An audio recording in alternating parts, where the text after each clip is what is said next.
So I left off at the Bobcat, jumping on the hood of my car, and getting startled away from the click of the lens cap on the camera. So I didn't really get much sleep that night due to the excitement, the kind of the fear. Is that thing gonna jump back onto the hood of my car? That all the things were going through my brain, so it made it a little difficult to sleep.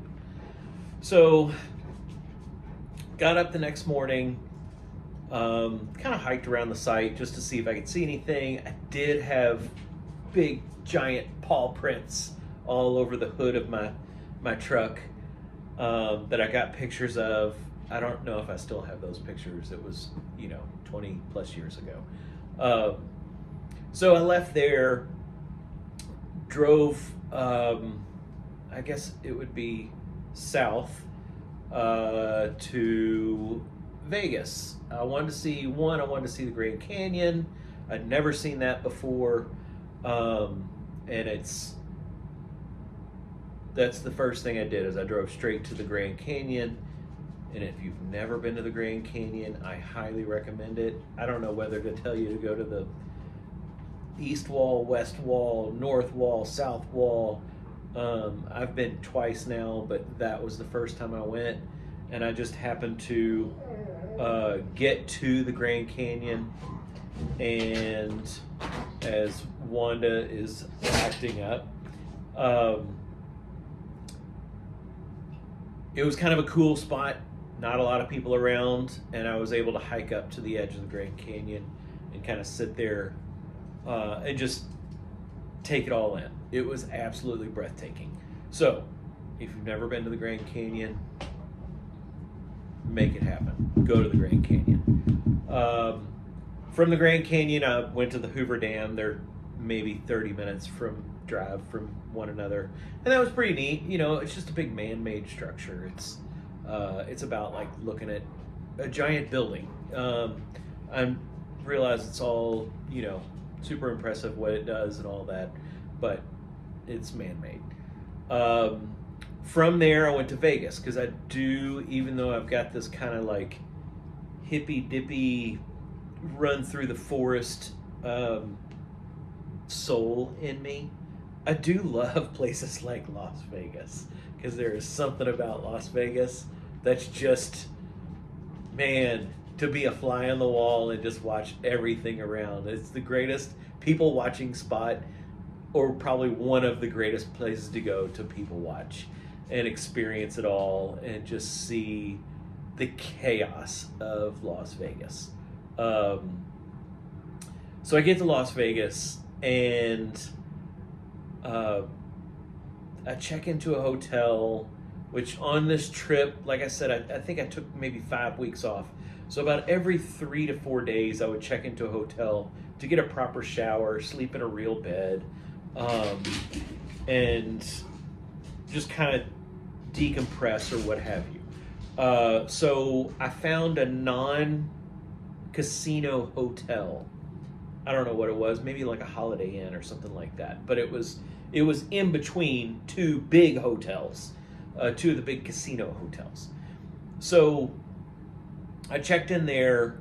My room was not necessarily on the first floor, but it was kind of a basement. So I get checked into the room. If there was one window that was like about as big as your head could fit through, but tall and skinny. And so when I got there, I kind of looked out that window, and the sidewalk or the parking lot was at my chin where I was standing in the room. So that's why the room was kind of in the basement, kind of not. So I checked in, kind of put my stuff down, maybe ate a little snack, took a shower, and was going to walk up and down the strip, check things out. So that's what I did. I took a shower, walked up and down the strip, checked out all the chaos of Vegas. It was lots of fun. There's nothing I can really tell you stories that people haven't seen or done in Vegas. So I get back to the room, and at this point, it's probably, I don't know, it's starting to get dark, or maybe it's just gotten dark. So it's probably 8, 9 o'clock at night. So I get back to the room, and I just want to chill, maybe watch TV, and relax. So I sit down on the bed and I turn the TV on, watch whatever is on. And as I'm watching TV, I hear a blood curdling scream come from outside of my window, like literally on the other side of the window, which is strangely enough, that's the same kind of sound from the bobcat. It sounded like it was right next to me. And it was. So I didn't really do anything when I heard the scream, but it was like I said, a piercing, kind of blood curdling scream. And maybe 2, 3 seconds later, maybe longer, but it's hard to remember that, another blood curdling scream. And at this point, I thought, someone's being murdered right outside my window. This is Vegas. Stuff happens. So I jump out of bed. I run over to the window, open the window or open the blinds to look out there, and all I see is parking lot and a few meandering groups of people kind of walking through the parking lot. Really nothing going on. Nobody freaking out. No screams, no fight scene, nothing like that. So I was like, well, maybe I kind of heard something on the TV. Maybe I wasn't paying attention. Maybe I was zoned out, thinking about the trip, thinking about the past couple nights. And I just couldn't grasp what was happening. So I get back in bed, get back to watching my TV show, and what seems like maybe 30 minutes later, another piercing, blood-curdling scream coming from right outside my window. A few seconds go by, 3, 4 seconds, whatever it is, another blood-curdling scream. Just a ah! And I was like, oh my gosh, what is happening out here? And at this time, I knew it wasn't the TV. So I hopped up and I ran straight over to the window and I looked out there. Nothing again, just people walking around. I couldn't see anything. Nobody was hurt, no signs of anything. So get back to TV, watch it for 20, 30 minutes, go to the restroom, which happens to be right next to this window.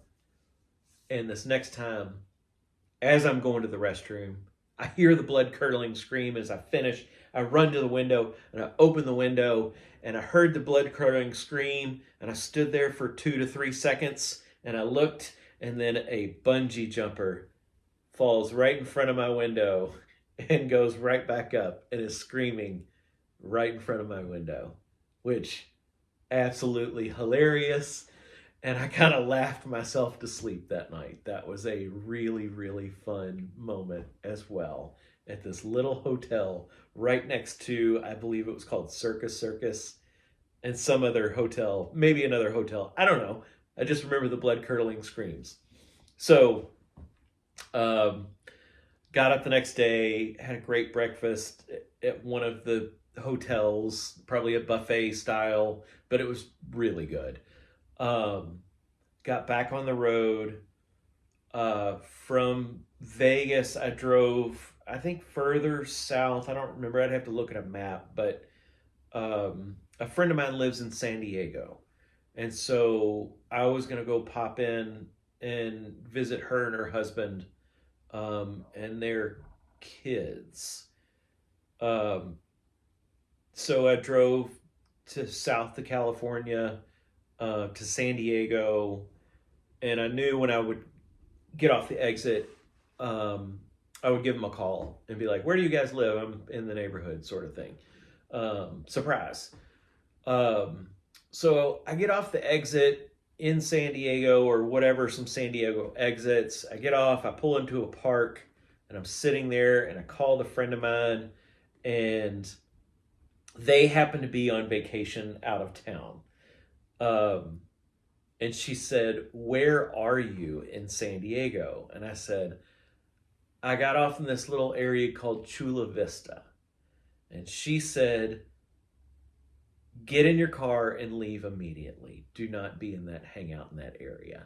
And as she's telling, okay, so I got off the phone, and as soon as I got off the phone, I immediately looked off to maybe like 4 or 5 parking spots away from where I was parked. And there was a drug deal going on, or at least that's what I thought it was. I don't know. That it's what it looked like. And I was in this stare as if I was watching it happen on TV. And as the transaction happened, both the receiver and the giver of product, I don't know exactly what they were trading, but they both at the same time turned and made eye contact with me and were staring me down, not in a good way. So I started the forerunner, I threw it into gear, and I got the hell out of there. So that's the end of this video. I've got more stories.